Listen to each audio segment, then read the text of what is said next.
I am unashamed. What about you? Welcome back to Unashamed. We just had a whole podcast before we had our podcast. But there was nothing worthy of being on the podcast, I don't think. So, was it? I'm not sure.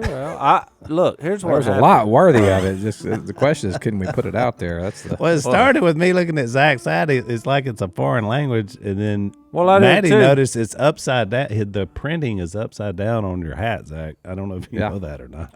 Well, and then he said he got it out of a bin that was free. And it's kind of like the reason I don't pull over on the side of the road and get a free couch. When you see a chair there. I didn't say that. I said what I said was it was in the chair next to me, and I needed a hat, so I just picked it up and put it on. Well, you had a look about you today that I thought looked good. You kind of got a little shacket going, but then I looked at your hat, and then I was like, I can't read it. It's like another language, and then it says "do what" backwards and upside down. Yeah, I don't know. Is it upside down? It's upside down and backwards from our angle. I guess. I think it fits you perfectly. I don't know what it I've means. never seen a product after I thought it was some Hebrew word that he was going to tell us what it actually meant. And the back says raised rowdy, whatever that means. Raised rowdy. Just shows you that free merchandise. I don't know, but somebody just got a good mention. They pulled it off. So if you have a business called Raised Rowdy, we're people that Raised Rowdy are fist pumping right now. You got a shameless plug. I've had a lot of things happen in the last week or so that have been like the first. It just seems like we haven't filmed in a week. Yeah. So yeah, they're strange. Well, I went to Kansas and went hunting. Did you notice in the notes I put Jase's trip to the land of the redleggers? Al, I hate to tell you this. I did not read the notes today, nor do I have any notes. I'm not surprised. But I went to Kansas, and about an hour into the hunt, my good buddy Barrett, was standing up in his corner of the blind. And for some reason, I think we had a down duck that I was hurriedly trying to go after. And he had, in the construction of his blind, he had a metal rod sticking out right about head high. If you bent over and tried to get out real quick, that thing hit me. And I lost all mode of being for 15 seconds. And here's what's fascinating. How's that funny? We're filming this for Duck Commander. There was a cameraman, unbeknownst to me, right on my heels. He was going to film this. So I hit this metal rod, knocked myself out for 10 seconds. And this is on camera. No, he was just, he wasn't filming. Oh, okay. He was getting ready to film. Well, he was just following. He was chasing me, and I'm not used to cameramen chasing me like that. Well, after I hit it, he hit it. It was a double dope option. And we're both frolicking on the floor, and Barrett said, "Yep, I should have been sitting down because everyone who's ever tried to do this has hit that rod." And someone said, we might need a saw if this keeps happening. Is he doing it for amusement now? So I thought, okay, I'm okay. But I looked at the cameraman, and, he was dressed like a cameraman. I had 2 hats on. I had a little cushion, so I didn't think there was any blood, which there was.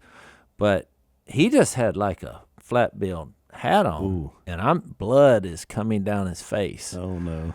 And his looked way worse, even though it was more. Facial lacerations. Well, it was right on his forehead. Yeah. It just cut him right in the top of his head all the way to the back of his head. Ooh. And just like a goose egg popped up on his head. Oh, it was bad. And tears were streaming down his eyes, and I couldn't make fun of him because tears were streaming down my eyes. But was this the new guy, the little intern, the young guy? No, they hired these 2 guys out. They met us. I think he was from Virginia. Okay. But look, we had He'll never be back. We had a great. No, I think he'll be back because we had a great Bible study as the 2 days developed. Well, of course, when the guy almost dies, you got him right there right where you want. So I didn't have we had a great hunt. Got some spectacular footage. I'm sure you'll see that somewhere on the internet at a future date. But I did not shoot well because I was perfectly fine till that happened. And I think I had a concussion Oh, you because for probably 3 did. days it was searing pain. I felt nauseated. Yeah, that's concussion. And when I looked at it in the mirror, because I didn't take my hat off for 3 days, which I know that sounds crazy, but we're at It's cold.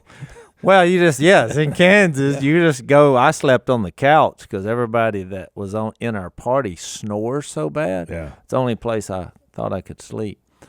And but when I got home and took a shower for the first time in 3 days, I know that's yucky. I looked up there and thought, I have a wound on my head, and it just looked like It's just crusted a now. brick. Yeah. So I live to tell about it. But then, so yesterday, or let's see, day before yesterday. I heard a lot about the hunt, but I never heard this part. I never. Oh, it was terrible. Stone And I shot so bad because every time my gun went off, if you have a concussion, Oh, that's terrible. it was just, it was so miserable. And I'm giving that as an excuse. That's the only thing I can think of. I just didn't want to shoot because I had a headache for 3 days. It's like But look, when you got an elbow problem and you're golfing. Like when you know when the ball's when you're gonna strike the ground, you wince and it just yeah. You know what's crazy is because one of the members of our party is the nurse man, Chad. So I'm like, well, I have my own doctor with me. He's a nurse, whatever they call him. He's a nurse practitioner. Yeah. So he's like, well, you just need to get plenty of rest. And I'm like, I'm with you in Kansas. Where He's like giving me So the speech. He goes into the like you're in the ER. Yeah. I said, so basically, there's no cure. Yeah. He's like, there's no cure. Now, maybe you should just hang out at the camp while we hunt. Yeah. Us men. Yeah, you hunt. don't go while we hunt. So we made it. But anyway, I come back and we had some guests. It was actually our friend Blake Cook who was on the podcast. Yeah. And we had a social gathering. Yeah, he and his wife were in town this weekend. Saturday for a duck hunt. Look, Sadie and her husband, Christian, they came. I heard about this. Did I understand that she had never been in a duck blind before? never been in a duck blind. That shocked me. Because the way I heard it was that she had, once Dad was gone, she kind of regretted she never went hunting with Dad. Yeah, So- she did. Yeah, So so that she's was like- the main reason she went. And then we had John Luke there. He just wanted to see his sister hunting for the first time. We had Christian's brother and wife there, and Blake was there. The And- pitcher, his brother used to pitch in the major league. Yeah, Does he still because play? he was talking about baseball, Yeah, so yeah. I guess so. I think he plays in the Nationals. And you know what it developed? Because we never fired our guns. No ducks came in the decoys, Yeah. which was fine with me because I gave a safety speech, and I was like, the number one goal of this gathering is survival. Survival of the fittest. And so it basically turned out to be a Bible study in a duck blind for now, 3 or was 4 Blake hours. with y'all too? Blake was there. Okay. So we gave him the secret hole this morning. He's been here for a couple of days because he spoke locally and gave away all those bicycles. Yeah. His company gave away like 200 bicycles. Yeah, it was a fascinating story. But we had one little place on our property where the ducks have kind of been nesting. And here's another first. I didn't know that this year, for the first time in the history of my duck hunting career, they're closing the first split on a Monday. Yeah.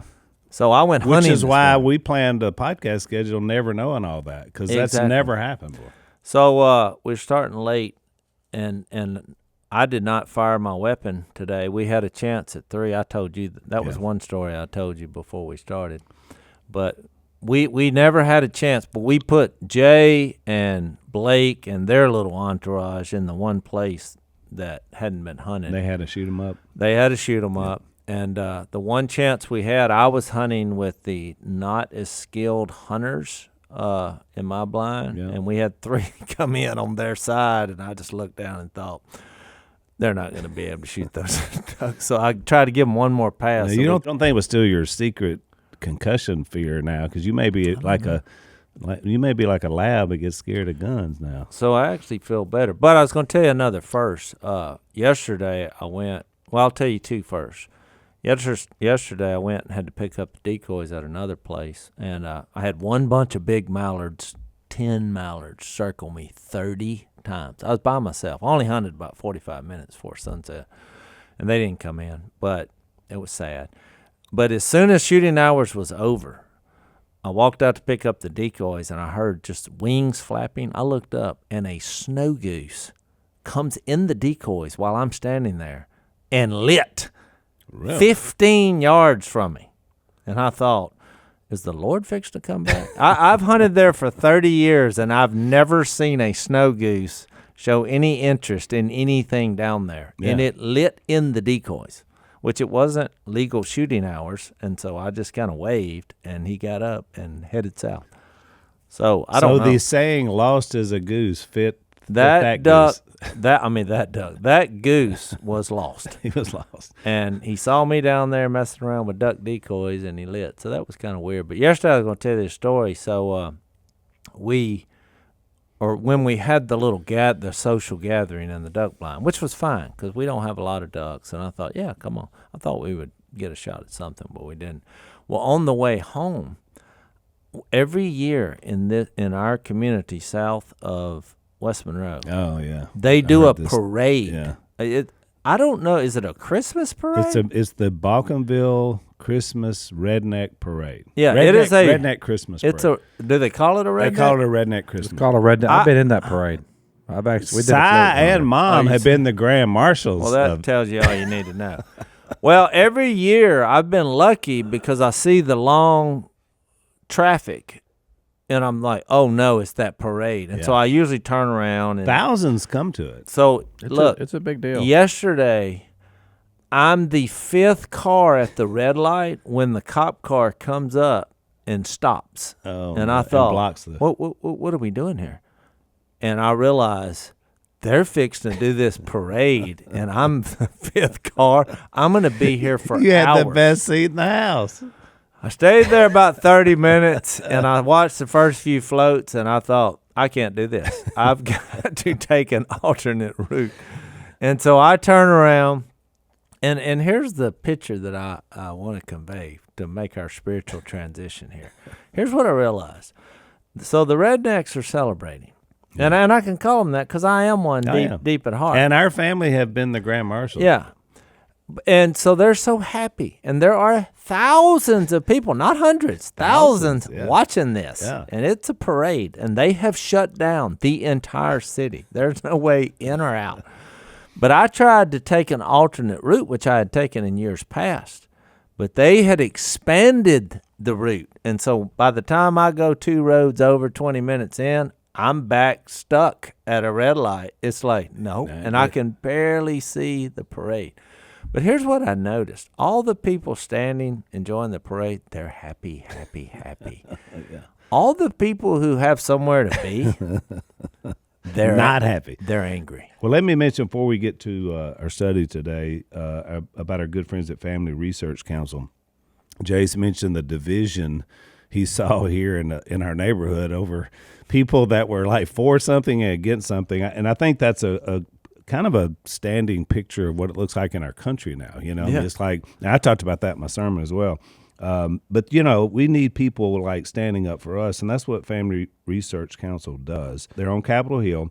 They defend faith, they protect families, and they remind leaders that biblical things matter. And so their saying is pray, vote, stand, which I really love. So Tony Perkins is a great friend. He's from Louisiana. We want you to check these guys out. Help FRC keep defending what matters most. Visit frc.org/unashamed to learn more. And it made me think about our world within a world as kingdom people. Yep.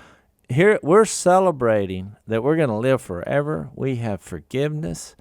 We have found the love of God. We're representing God, and we want to have a parade about it. And yet the people who don't know what's going on are not participating. They're angry. There were more near wrecks and one wreck of people trying to turn around. Yeah. And the only way I got out of this thing is because an ambulance had to get through the parade because 2 people had collided behind me trying to turn around and get out of there.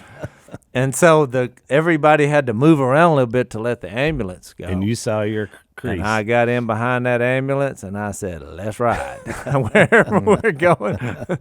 He turned off. I got through.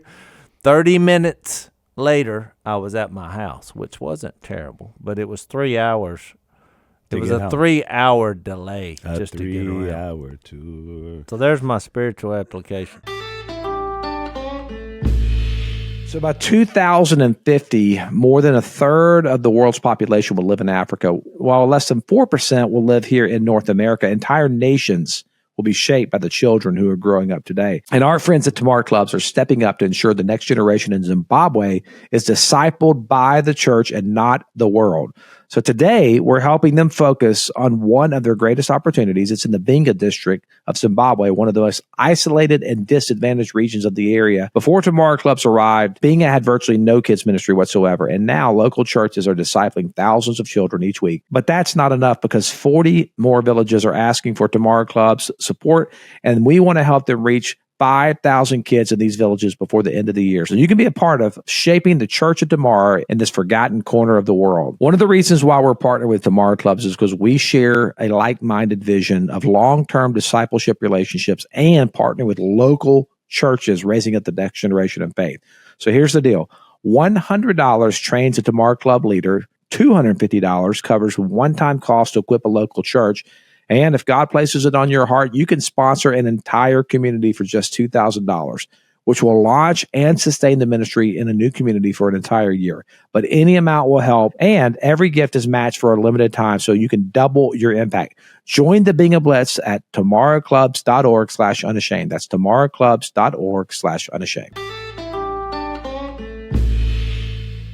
Yeah, I heard about that. What's funny, Jase, is on the notes you didn't read, it says Sadie joins the Duckman. Blake returns and gives away bikes.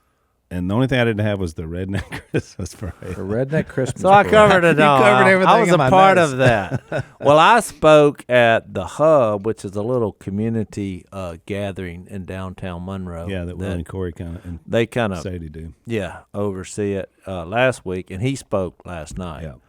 So Did you do his testimony? Were you I there? said, how'd it go? No, Yeah. but I said, how'd it go? And he's like, I went way too long. Yeah. And he said, I feel bad about that. And I said, don't feel bad about that. I was like, if it was good, it was good. You know? Which is kind of funny because I preached yesterday, and I only went like 25 minutes.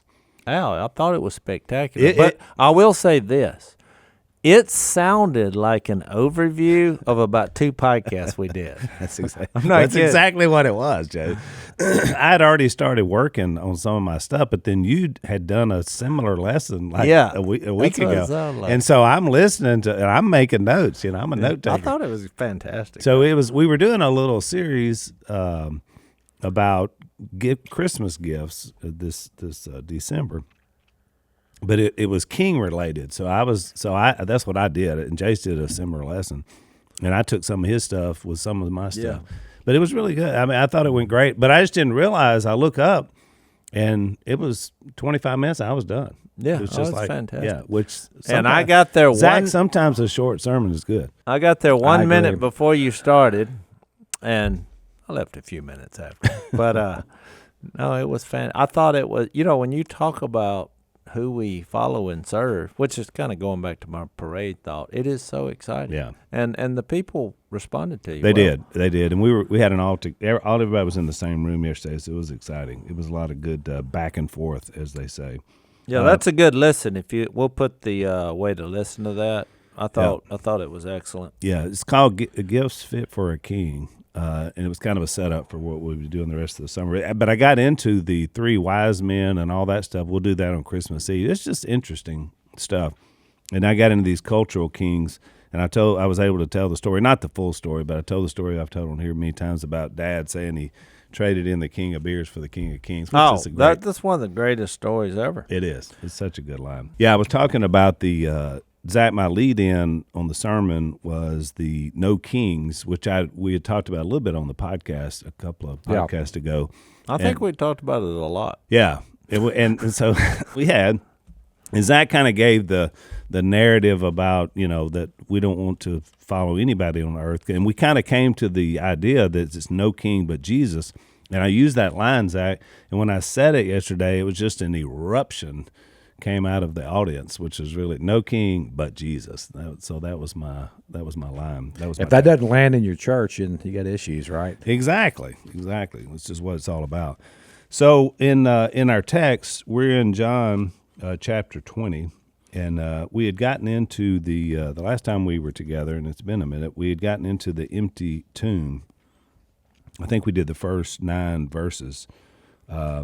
Whenever Peter and John, or we assume it's John, run to the tomb. Of course, Mary Magdalene is already there, and then you read about her interaction in some of the other Gospels, but then he's going to mention that in our next text in John chapter 20. But I don't know if there was anything else that you guys wanted to say about the first 9 verses in terms of the kind of the back and forth, them looking in there. I think I mentioned last time that we had 3 different Greek words for see, and it was kind of interesting because the first one, John kind of glances in and sees that he's not there. Peter just goes right in, charges in, and the next Greek word for saw is he kind of theorizes that he's gone. Like the stuff's laid out, but he's not there. So it's a different Greek word for see. And then the third one is that John sees and believes. And that's in verse 8. And that word is to understand something finally. And it's funny because John says in his book, in verse 9, he says, they still did not understand from Scripture that Jesus had to rise from the dead. So, and he's got to be talking about Scripture, the Hebrew Scriptures. That's right. The Old Testament, which was, we've said before, even though it's in there, alluded to, it was not clear because none of the rulers understood, and what I mean by rulers, in the spiritual forces of evil celestial rulers that Jesus would ultimately defeat. Think that Hebrews 2, I bring that up all the time, Yeah. but by his death he destroyed him who had the power of death, that is the devil. That's Hebrews 2:14. And free us from our slavery of the fear of death. So it's a profound statement, but because you would think they would read it, and because a lot of those scriptures talking about redemption, the one coming, the son coming. Think like in the first couple of chapters in the book of Luke, in those songs, Zechariah song, talking about John the Baptist, and the word redemption is used of this one that is coming. And then you see all the stories that he does where the miracles, think of just all the healings that took place. He's showing that he has the power of death-related things, like when we have a skin disease or our back is hurting. These are all reminders that death is coming. Yeah, our body is breaking down. No matter what as Phil famously said, you can work out and eat right, and you'll die pretty healthy, but you're still going to die. And so I think that was just missed from the Old Testament scriptures, because how could you even conceive it? You're just not thinking, oh, he's going to redeem Israel and all of humanity while he's at it by coming back from the dead. And you read the text that Peter quotes in Acts 2 from Psalms, where it talked about his body would not see decay. Yeah. Which was, again, either, what is that, 31 or 16 in Psalms? Yeah. What's interesting though, when you think about the significance of the empty tomb, I know Jase kind of mentioned it in one of the last previous podcasts, that it was this place of kind of a sanctuary of the new creation that was going to burst forth in the resurrection of Christ. But there's some interesting, what seem to be obscure verses in here that I think have tremendous impact in those first 9 verses of chapter 20. But I wanted to read something before I read it. This is in Leviticus chapter 16, in verse, let's see here, about verse 4. And kind of give you an idea here, this is when God's talking to Moses, and he's basically like, you need to tell Aaron, Aaron, don't tell him not to go into the Holy of Holies unless he can only go in there in this one day. It's the day of Yom Kippur, when he makes the sin offering. And it says in verse 3, in this way, this is verse 3 of Leviticus 16, in this way Aaron shall come into the holy place with a bull from the herd for a sin offering and a ram for a burnt offering. And he shall put on the holy linen coat and shall have the linen undergarment on his body, and he shall tie the sash around his waist. He shall wear the linen turban. These are the holy garments. He shall bathe his body in water and then put them on. And he shall take from the congregation of the people of Israel 2 male goats for a sin offering and 1 ram for a burnt offering. Then basically he's going to go in there and he's going to essentially make the sacrifice, and then he's going to do something that's kind of interesting. He's going to leave the linens behind.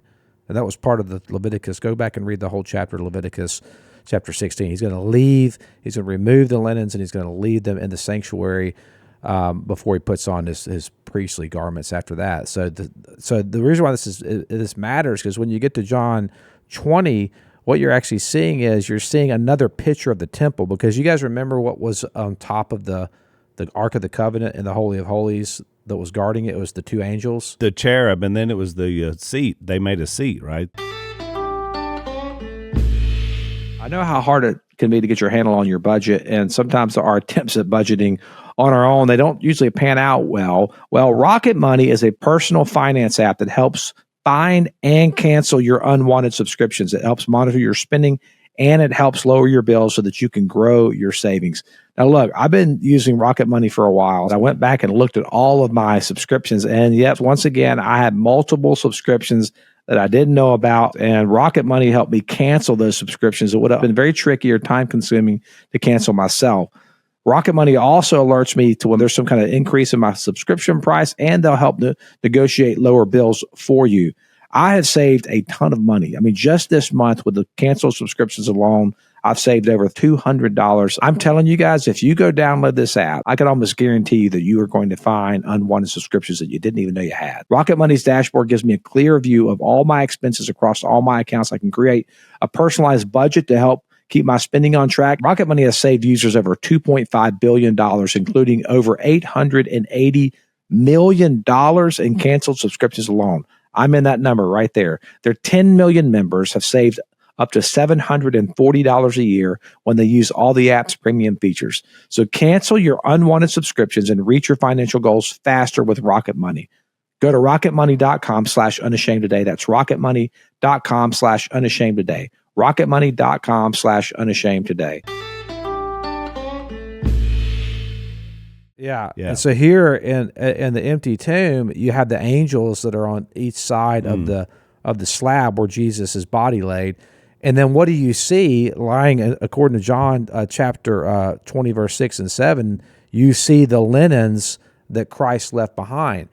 And so what you're witnessing in this empty tomb is you're actually witnessing the accomplishment of everything that was in that Holy of Holies. You're seeing it right there. That's the whole point of the book of Hebrews, by the way, is that Christ is accomplishing all of this. So he leaves the linens behind, just like the priest would leave the linens behind as well. You have the 2 angels guarding over the tomb, guarding over the slab, just like they guarded over the Ark of the Covenant. Like everything is being fulfilled in this moment. So this empty tomb, it's not just like a middle part of the story. It's a significant moment here in biblical history. It's a great point, Zach. In fact, it reminded me of a text I read in my sermon yesterday from Zechariah 6, when he says, tell him what the Lord Almighty says. Here's the man whose name is the branch. He will branch out from his place and build the temple of the Lord. It is he who will build the temple of the Lord, and he will be clothed with majesty and will sit and rule on his throne, and he will be a priest on the throne, and there will be harmony between the two.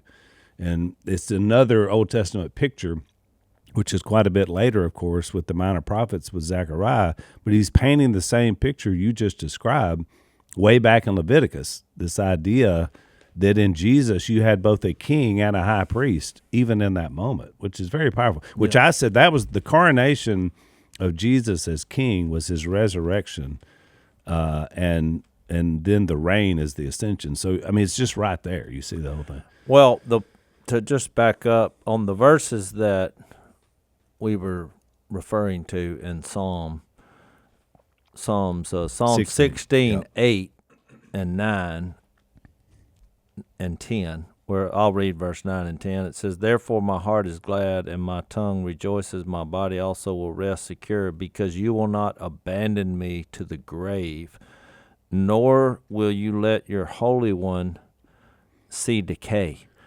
And that's the same passage that Peter would later use in Acts 2. First sermon. And my point is, John is saying here, well, they didn't even understand from Scripture that Jesus had to be raised from the dead. Yeah. But they figured it out. Yeah, they did. That understanding of seeing, which what Zach just accurately described, all of this started making sense to them. Yeah. Like, which, look, it's a familiar thing that Jesus brought up. You remember in John 5 where he's like, you study these scriptures thinking, he was talking to the Jewish leaders, that you'll possess eternal life, but you refuse to come to me and have life. These scriptures are talking about me. Yeah. And yet you refuse to come to me and have life. So it was in there the whole time, which is what we do now, is why we keep going back or forward, because the scriptures are pointing to this, to Jesus. Because it then makes sense on why Paul would say, if Christ hadn't been raised from the dead, you're dead in your sins. Your faith is futile. Your preaching is useless. You remember in 1 Corinthians 15? The whole thing's about the resurrection. But he's tying everything to that because there is a defeat of the enemies that occurred with Jesus coming back from the dead. Right. Which he was showing the signs of that in all the healings, and seems like they would have figured it out. I mean, I thought about that story in Luke where, remember the woman who was bent over for 18 years or whatever, and he basically uses a word for redemption on what's fixing to occur. And then when he refers to it, he's like, Satan had this woman bound up for 18 years. So he's equating this defeat of the evil one in that he can bring people out from under not only suffering, but death itself. All these signs of death can be gone. Oh, yeah, which is powerful. I had never thought about that picture, Zach, of the two angels on the end of that slab. I mean, we talked about that earlier. I had not thought about that. I don't remember that. But that's a beautiful. I'll tell you picture. what's interesting. It's so funny how much of this really does go into the term we talk about a lot, eschatology. But I was with a guy this week who is a Jewish guy, and he's in Hollywood. He's done a ton of movies that we've all seen, and we just kind of connected at this event we were at, and we got to talking about. It started off with he's building out this deconsolidation, like it's complex, but it's basically cryptocurrency. It's all deconsolidation of money stuff. He was explaining it to me, and he said, "Man, I really feel like everything we need to deconsolidate. We need to deconsolidate." And I thought he was a Christian at first, and I said, "Are you a Christian?" And he said, "Oh, I love Jesus. I think Jesus is amazing." He said, "But I'm Jewish," and I said, "I tell you what really needs to be deconsolidated." He said, "What's that?" And I said, "I think that what you would see if you read the Bible is you would see that there's a deconsolidation of the temple, there's a deconsolidation of the priesthood, there's a deconsolidation of the sacrifice." And he's like, "What do you mean?" I said, "When's the last time you've been into a temple? The temple?" He said, "We don't have one." I said, "Interesting." I said, "When's the last time you've seen a sacrifice? When have you made a sacrifice for your sin or had a priest make one?" He said, "Never." I said, "When have you met with a priest or a high priest?" He said, "Never." And so I went through the whole literally Bible with this guy and just explained to him that what you're seeing in Jesus is you're seeing a deconsolidation of the temple, and that Jesus will become that cornerstone, and then we'll be little deconsolidated temples running around. I said, you see a deconsolidated priesthood. Jesus is the high priest, but we're little priests, deconsolidated priests running around. And I said, and you'll see a deconsolidated sacrifice where Christ was the ultimate sacrifice, but then we offer our bodies as living sacrifices, holy and pleasing to God. This is your spiritual act of worship. I said, you realize that's what you're called to. And he said, man, I just feel like God's doing something in my life right now. I don't know what he's wanting me to know something. And I don't know what it is, but I know I'm here for a reason. I said, no, he doesn't want you to know something. He wants you to know someone, and his name is Jesus. And I thought, man, it's interesting that Jesus really, even today, like I'm talking to this guy, he knew the Old Testament scriptures but he's not yet met the one that they point to. Not really met him. He knew about him, but he hadn't really submitted his life to Christ. And I was just like, that's so cool that I'm seeing this everywhere we turn now, and you see it right here in John chapter 20. Yeah. I mean, you see it. Jesus is the fulfillment of the whole thing. Yeah, that guy was the embodiment of that verse 9. He didn't understand from the scriptures. Well, yeah. That It's Jesus- so weird you brought up Leviticus 16 because a few podcasts ago we talked about the two different goats and the Day of Atonement. And Scapegoat. well, one of my buddies sent me a text, and it just said, but the scapegoat died. That's all it said. Well, when I first read it, I thought, what? I mean, there was no explanation. Yeah. I've been listening to your podcast. It was just, but the scapegoat died. And I thought, I think we talked about that on the podcast, so I went through this, and so then we talked about it yesterday at church after your sermon. You know, I was like, well, I mean, you had no explanation there. I mean, he was thinking, well, even though he didn't die in the moment, because he was like, okay, well, one of them did die, and one of them, they sent him out alive. Which, look, I don't claim to be a scholar on that, but when you look at it, somehow Jesus is showing both of those goats in New Testament. Because I brought up Hebrews 13. It's a really interesting verse in Hebrews where it's like, so Jesus suffered outside the camp to make the people holy. Let us then go to him outside the camp, bearing the disgrace he bore. Jase, we've all been through it at some point. Our pets get sick. You take them to the vet. You know, you start piling up the bills. They really, sometimes they can help, sometimes they can't. It's just kind of this cycle that goes. And, you know, pets have a lot of issues. They get itchy skin, stiff joints, upset stomachs, ear infections. But a lot of times it doesn't. And the reason why is because our good friend, Dr. Dennis Black, who created Rough Greens, has taught us that the problem many times with pets is the worn down immune system, and that's the processed food that they're eating.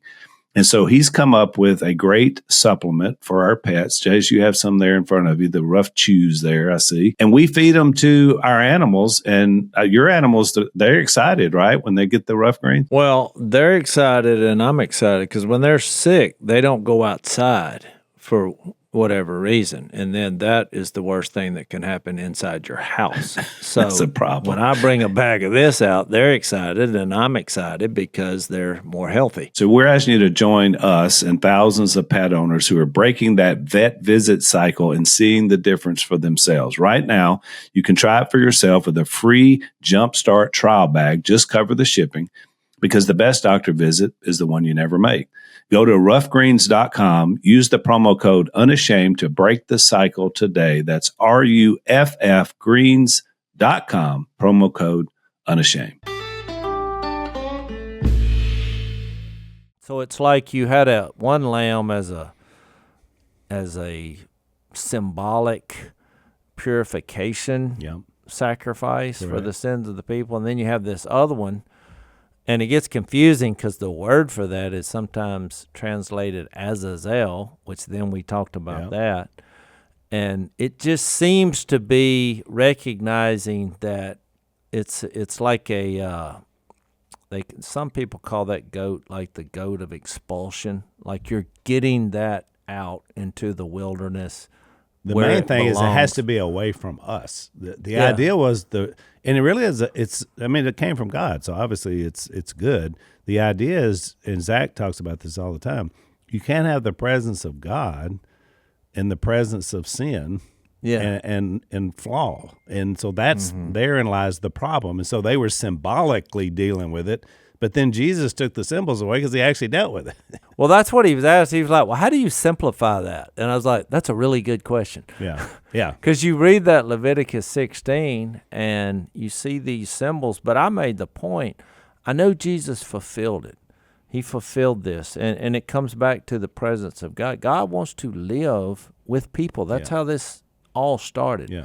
And then the interruption wasn't just that human sin, it was also an interruption of an evil presence, tempting, lying, opposing God. And so not only was God going to deal with man's sin, And the cross says a lot about that, how he dealt with it. But he was also going to deal with these enemies that were aiding and abetting to that happening. Yeah.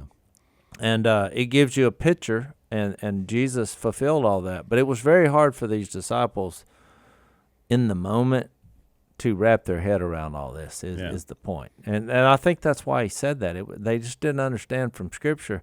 And I still think us today are having a problem with that, even post-resurrection.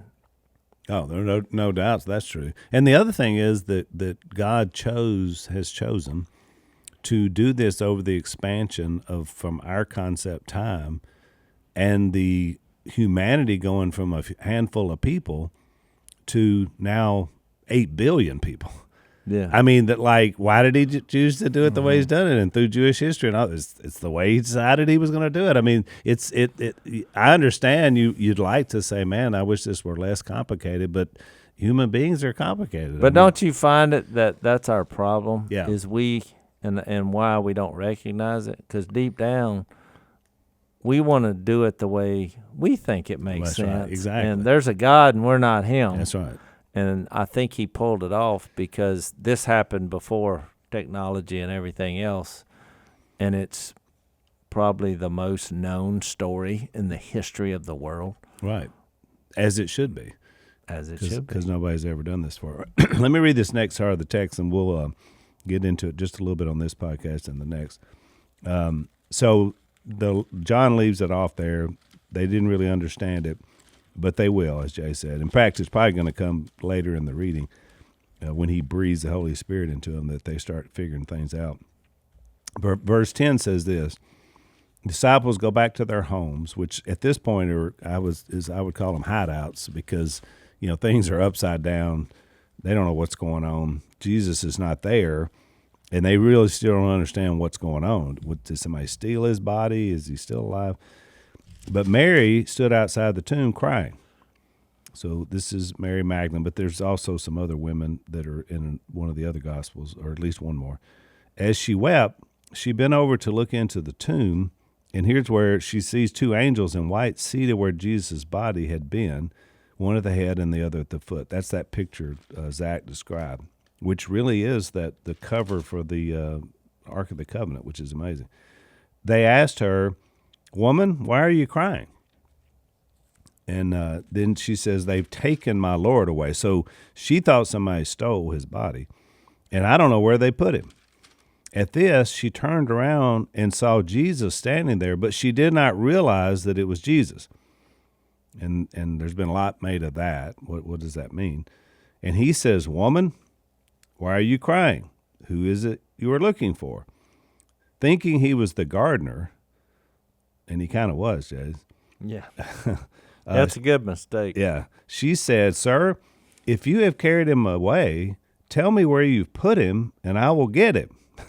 So Jesus says to her, "Mary."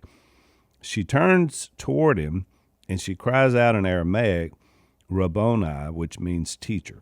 So now she's recognized him. I don't know if it's from his voice or just he did something to make himself recognizable.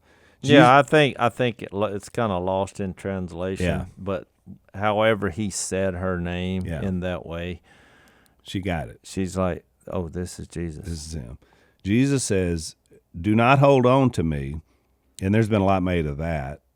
It could be just as simple as she probably grabbed him, like, "Oh, I got him," grabbed it. She probably was at his feet. It's like it's going to be like old times. Exactly. Yeah. "Do not hold on to me, for I have not yet returned to the Father.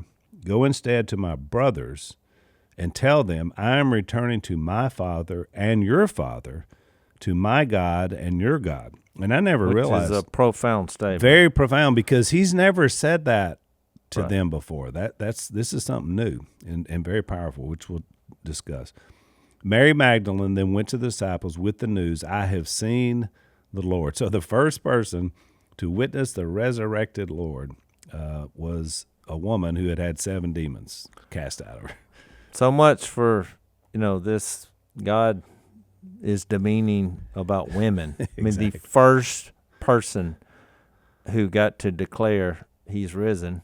I mean, think about it. Mary. Not only was it a woman in that culture and in that system where she could not testify in a court proceeding or anything else, but she had also been tainted by demons, which would mean she was double disqualified. I mean, everything about this. It's what they call an embarrassing detail if you're in the apologetics community, and what they mean by that is this is a detail that it would have been embarrassing in the time that it was written. So one of the thoughts is from a lot of the New Testament scholars is that if you're making up the story, then if you're making up the story in that time period, you would never have the testimony of a woman being the first witness to the scene, because the testimony of a woman wasn't credible in this particular time period.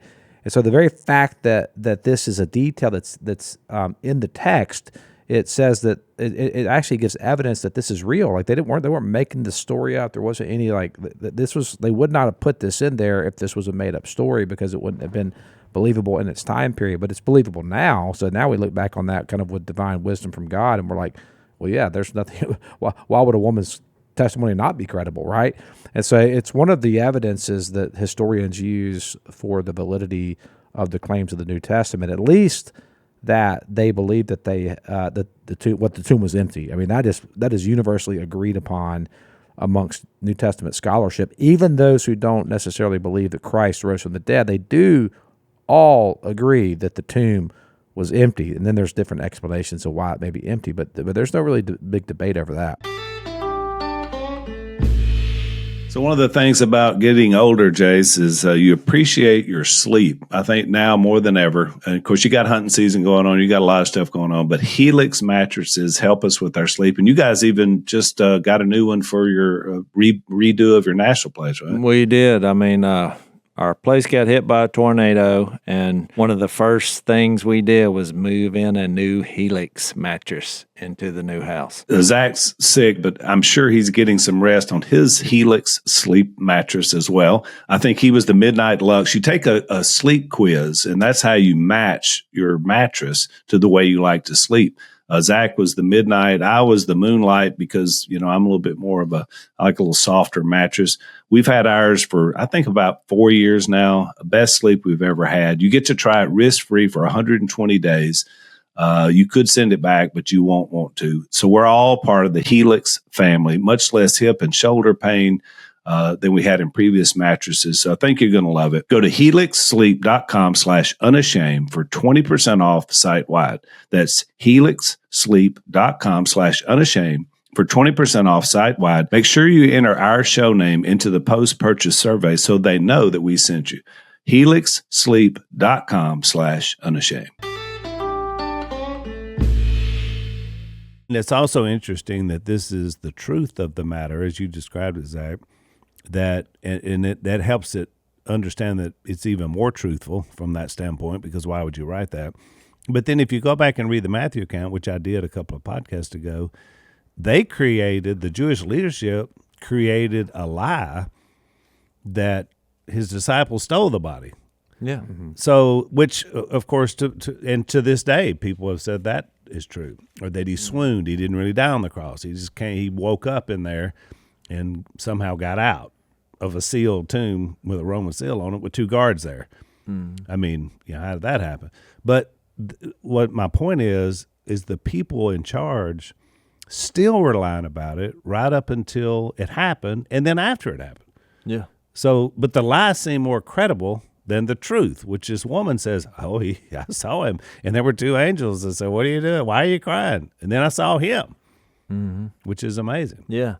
I mean, it reminded me just in a practical way of, we had Blake, and he's been here for about 3 days. And before his speech, because we went hunting Sunday morning, our little social gathering, and I said, you got your lesson ready? And he's like, no, I'm trying to figure, because this is the first time he's been on podcasts, and he's a fairly new Christian. Yeah. So it's the first time I'm speaking in front of a crowd, and I thought he did this. No, this was first time. So then I was kind of nervous for him. Yeah. And I said, well, not that he asked for my advice, but I was just out of concern when I said, are you ready? I mean, it is the day of here. And he's like, no. I said, well, from my perspective, I mean, you were blown up in a war. serving the military. I mean, his whatever vehicle he's in was yeah. blown up, and they had to put his body back together, and which sent him kind of on a downward spiral for years. And all of a sudden, it also puts his heart in a place where he was open, and he heard the story about Jesus, and he responded. Yeah. But I said, if I was in your shoes, I said, I don't know where I got this from, but I've said it many times. I said, we're serving a God through Jesus who can't lie and he can't die. And I went over and read in Hebrews 6 where it said there's two things where God, it's impossible for him to lie. And we brought up Jesus as our high priest earlier, which is when I first thought about sharing this. But now that we're back here, I feel like I have to.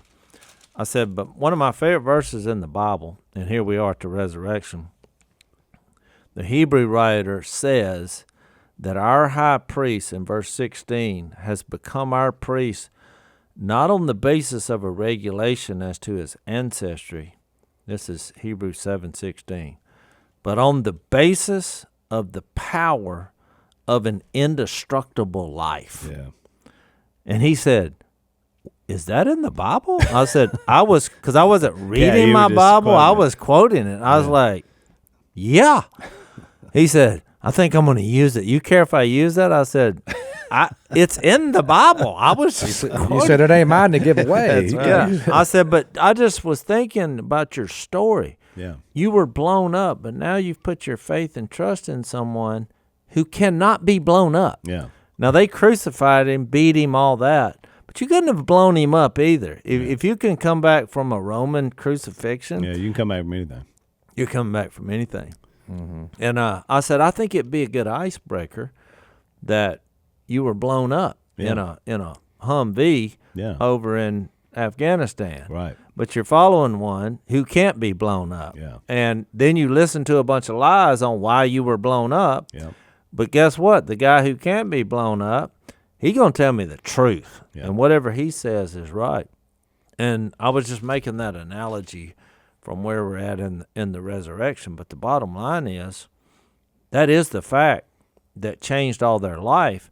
And I think we should look at these little interactions because Jesus was using these people despite their weaknesses to then be his representatives. That's why he said, I'm going to not just my Father, but your Father. He hadn't been speaking like this the whole time. He has not said it that way, no. To my God, he's been saying, I come from the Father. That's I come from the Father.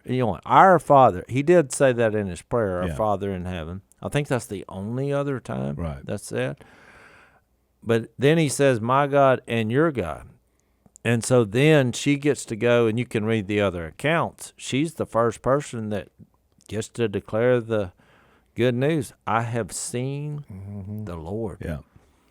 I mean, I don't think this happened by accident. Yeah, in fact, we make a much bigger deal because it was prophecy of Jesus, too, about Peter preaching the first sermon. But you're right, Jase. Really, the first sermon was this sentence, one sentence.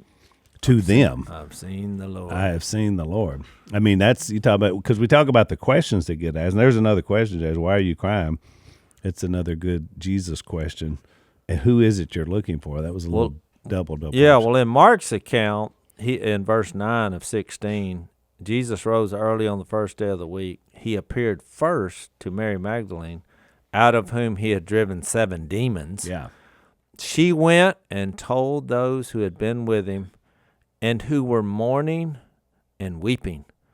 When they heard that Jesus was alive and that she had seen him, they didn't believe it.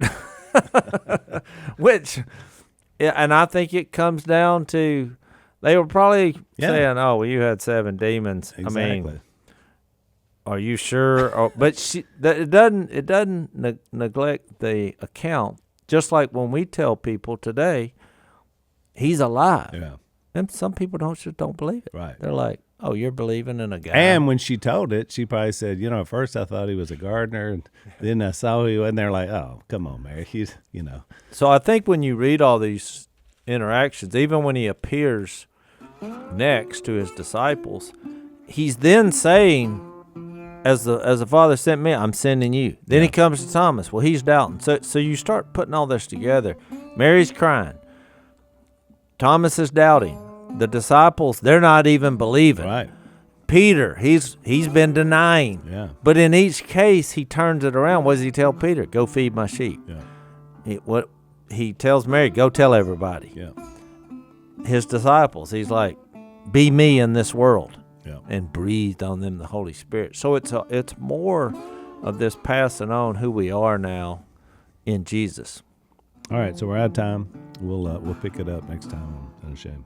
Thanks for listening to the Unashamed podcast. Help us out by leaving a rating and review on Apple Podcasts. And don't miss an episode by subscribing on YouTube. And be sure to click the little bell and choose all notifications to watch every episode.